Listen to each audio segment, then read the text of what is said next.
What's going on, everybody? Welcome back to Hidden Oaks Homestead. Chip and Nicole. Yep. In the barn again. In the barn again. Let's have a talk. It's hot. Still. It's July. It's hot. Is it July still? Yeah. It's what almost time is August. It's 6 p.m. 6 p.m. Sun's out. It's bright and it's muggy, but it's good. It hasn't been crazy bad yesterday when we got up. Yeah, we've been getting a lot of rain, so it's been keeping the temperature down pretty good. And the mosquitoes up, so yay. Yay, temperature mosquitoes. down, mosquitoes up, just the way we like it. Yeah, that's how we love it. Chickens eat mosquitoes, so it's good. Well, they don't eat enough. Maybe we need more chickens. But Nicole complains about mosquitoes, but she loves all throughout her garden to just leave empty pots up to fill up with water in the rain. It's like, and I tell her, you're just breeding mosquitoes. I don't know what he's talking about. She's a mosquito farmer. I don't have any empty buckets laying around. I bet if we took the camera right now and walked to the garden, I could show you. I know of one right by the pump house where you're propagating trees, and it's just a 5-gallon bucket full of mosquito farms. That's probably true. Yeah. All right, so now that I won that, we can move on. From mosquitoes? So, cool thing, last Friday, we had a reporter from our local TV station stop by. TV station. Newspaper. The Local newspaper came by. So when we started doing a farmer's market about a month and a half ago, 6 weeks ago, they do it. They do the farmer's market every week, and we try to make it when we can. We were there for the opening. We've been since. We try to do it at least once a month, just to be able to get out and show our faces and meet with people. And the newspaper did an article on the farmer's market, and the lady that runs the farmer's market gave them Nicole's information so that they could interview her about her perspective of the farmer's market. And while Nicole talked to the newspaper about her perspective of the farmer's market, Nicole told her about what we got going on. And so... well, they asked, so, you know, I told them. It's okay. It's okay to talk about us. So, but then they reached out later and they're like, we checked you out on YouTube and we want to come out and we would love to see what you guys got going on. So they came out last Friday and they spent about an hour and a half. Yeah, they were out here for a while. Yeah, we took them through our evening chores and we talked about our beginning from how we met to our time overseas to coming back. And Chip was a total camera hog. I was not. See, there's a difference. Nicole was chit-chatting with the reporter the whole time. It was a reporter and it was a photographer. Yeah. Nicole was chit-chatting with the reporter the whole time, and I was actually getting stuff done. I was actually doing chores. He was posing for the camera. And so the photographer was getting action shots, and I was the only one doing any action. So Chip and Amber did the work. And I'm just I'm incredibly handsome, so why would he not want to take pictures of me? That's right. That's true. That's true. It makes for good newspaper footage. But it was fun. So we ran through the chores, showed off all the animals, and Zachary kept on running back and forth with worms and frogs and everything that he wanted to show off. But, that's a farm kid, right? He's excited about worms and frogs. Come look at this. Come look at this. Look at my cool frog. Look at my walking rock, as he calls Sammy. Yeah. And our tortoise. Our tortoise. And... Amber told the story about her goats and what she does. And they were really interested they were really interested in the way that we get our children involved. Yeah, and just, the big question was, why did you guys start this? Yeah. And how did you guys start this, and why are you still doing this? Yeah. After you started it, because it seems like that's a lot of work. Yeah. Which it is, but, we enjoy it. We enjoy it. The best thing about it is being able to sit down at the end of the day and saying, look, this meat is ours. Yeah. These vegetables are ours. This is all homegrown, Yeah. with the exception of salt and pepper. Yeah. One of the questions she asked us is, so is it harder to plan a meal since you're not reliant on the grocery store? I was like, no, it makes it so much easier because we already got what we need. We just need to go to the freezer. We don't really have to make a grocery list. Which it's hard enough to remember to take meat out of the freezer. Yeah, that's Nicole's Achilles heel. I don't know how many. I think she does it on purpose. I do honestly. it. So when I want pizza, I just forget to take meat out of the freezer. Yeah, I don't know how many times. What are we having for dinner? Oh, I didn't take meat out of the freezer. It doesn't happen that often, but it does happen. Days in a row. I No, didn't it take meat doesn't. out of the freezer. It doesn't. I'm not even at home days in a row. So it's leftovers. I do like to cook in batches. If I'm cooking and I'm spending 2 hours cooking a meal, I might as well cook enough to last for a week. But then he's a very picky eater. I'm not a apparently, picky eater. and he doesn't like to eat the same thing 3 days in a for row. 5 days in a row. I grew Breakfast, up lunch, and differently. dinner. I grew up differently. My mom cooked. She cooked for a week ahead. We ate the same thing 3 days in a row. I'll tell you, when Nicole will cook on a Monday, so we're having dinner Monday, and then Tuesday, Wednesday, and Thursday, I'm eating the same thing, lunch and dinner. I don't see the problem. I feel like a dog just eating the same scoop of dog food. Well, the thing is, Here's the thing, guys. I do work a full-time job. I travel a lot. You I do. run a farm. I have a garden. With the garden, and especially during the summer, and every gardener will tell you, Chip, the summer is a busy time with lots of harvesting where So we have busy. to put stuff away. It's busy. And Chip doesn't know because he's got nothing to do with it. With what? With farm? the garden. The garden now. No. I did harvest okra. Good, because I've been gone pretty much the whole summer. It's been a rough month with Nicole. It's been tough. Nicole was gone all last week. And the week before. And the week before. And she leaves tomorrow to leave again. Yeah. I leave again tomorrow, and I'll be gone for another week. And We need a vacation. we do need a vacation, and we got a vacation coming up. I'm very excited. The one good thing about all of this business travel is I rack up miles, and we have a free flight for the whole family to go on vacation. You rack up frequent flyer miles. Yes. Yes. That too. Yes. So with those frequent flyer miles, I get free tickets. So now we can fly the whole family on a trip Yes. out of town. And we're really excited because we need the break. Yeah. So next week, is it next week? Next week.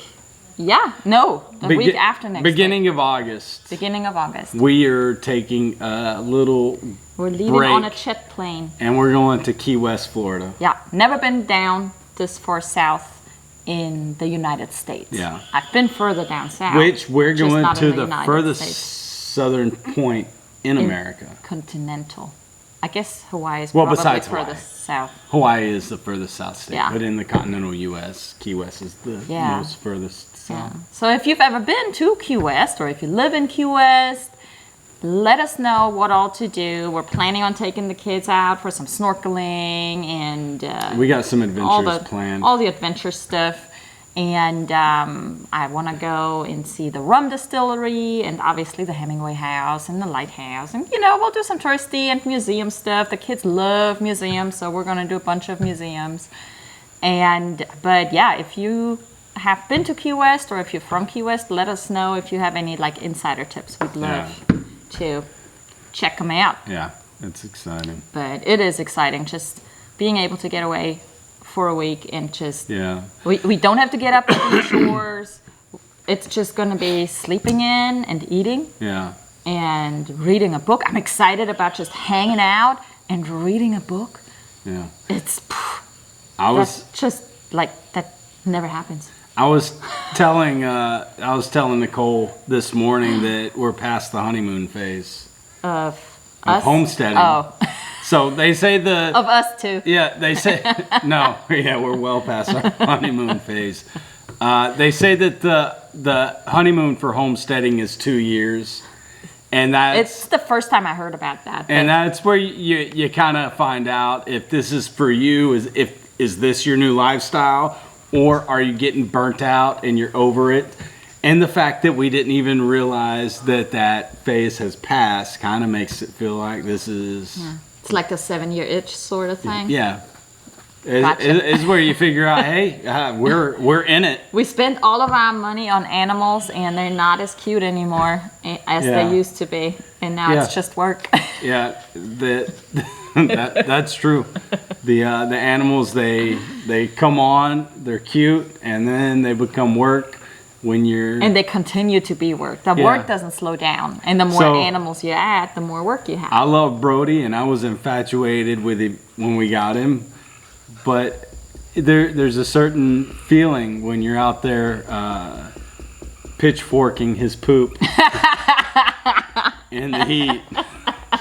After you've worked an 8-hour day on aircraft to come home and grab the pitchfork and start shoveling cow poop. Yeah. It's I almost feel like we need a flock of laying hens that we keep in a certain area so that we can find eggs. Then we need a huge flock of just free range Just that to can run just through to run and just through all the scratch. poop and scratch everything. Yeah.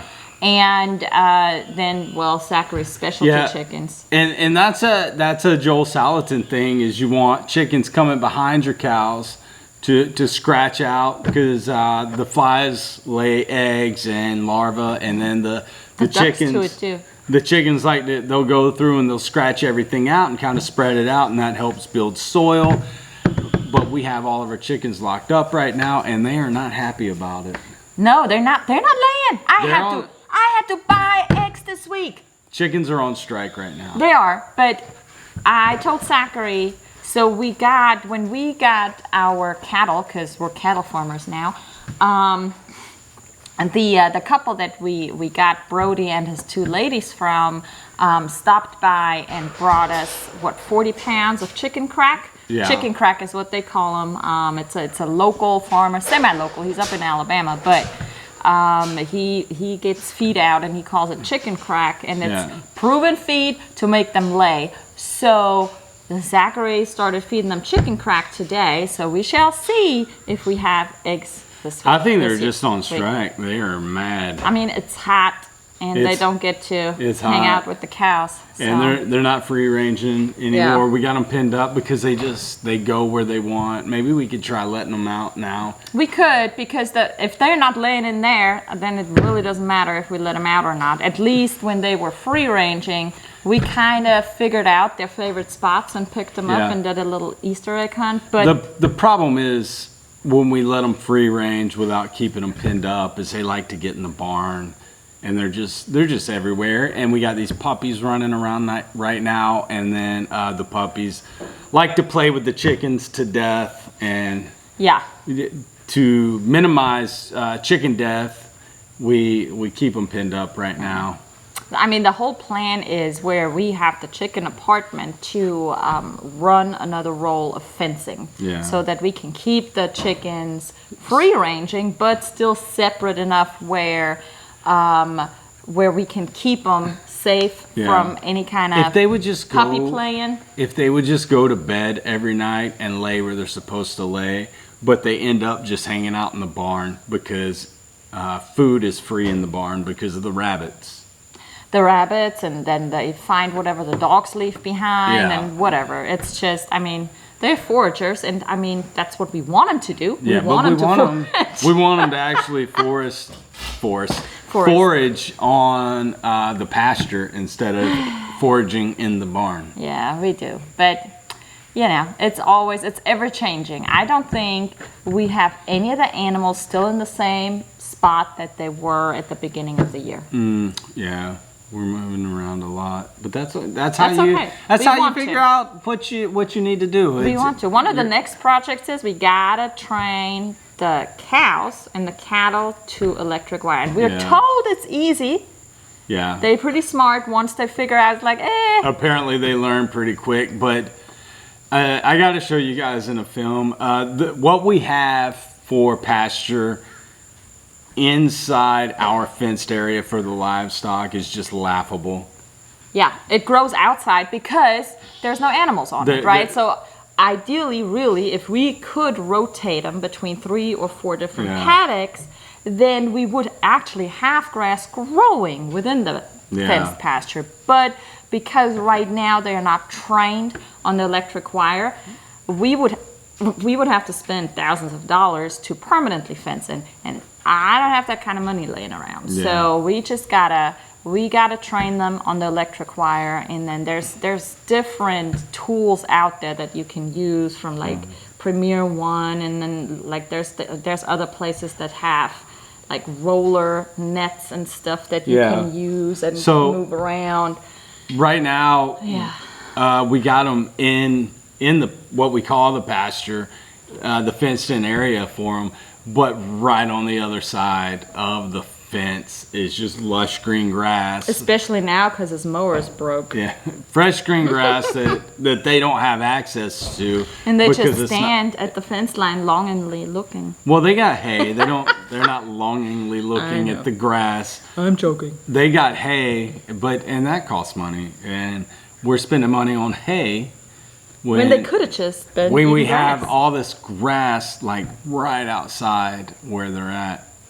Yeah, but part of it is, when we moved here, everything was wooded, and it took time for grass to move in, and sowing and over sowing again, and it's gonna take some time. But all these animals within, I don't know, 3 acres or so that we've got fenced in, it's a lot for the land. So in order for the land to recover, we gotta be able to move. Yeah, we got to be able to rotate, and I talk about that in videos, and we just need to get it figured out. Yeah, there's only so much time in the day, but I mean, once we have the electrical wire run for the cows to train on, they're gonna train themselves. Yeah. It's not like we gotta sit here and watch. Yeah. They'll figure it out. But I mean, and that's. What's up? We got a cow with us.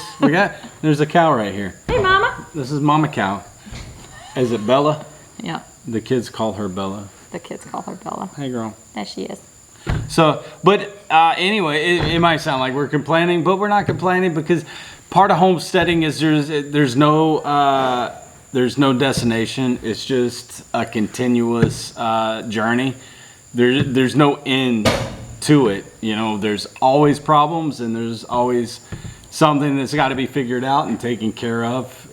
And you're always working. Yeah, and especially if you're working outside of the farm on top of it, it's just we can't get things done as quickly as we would like to.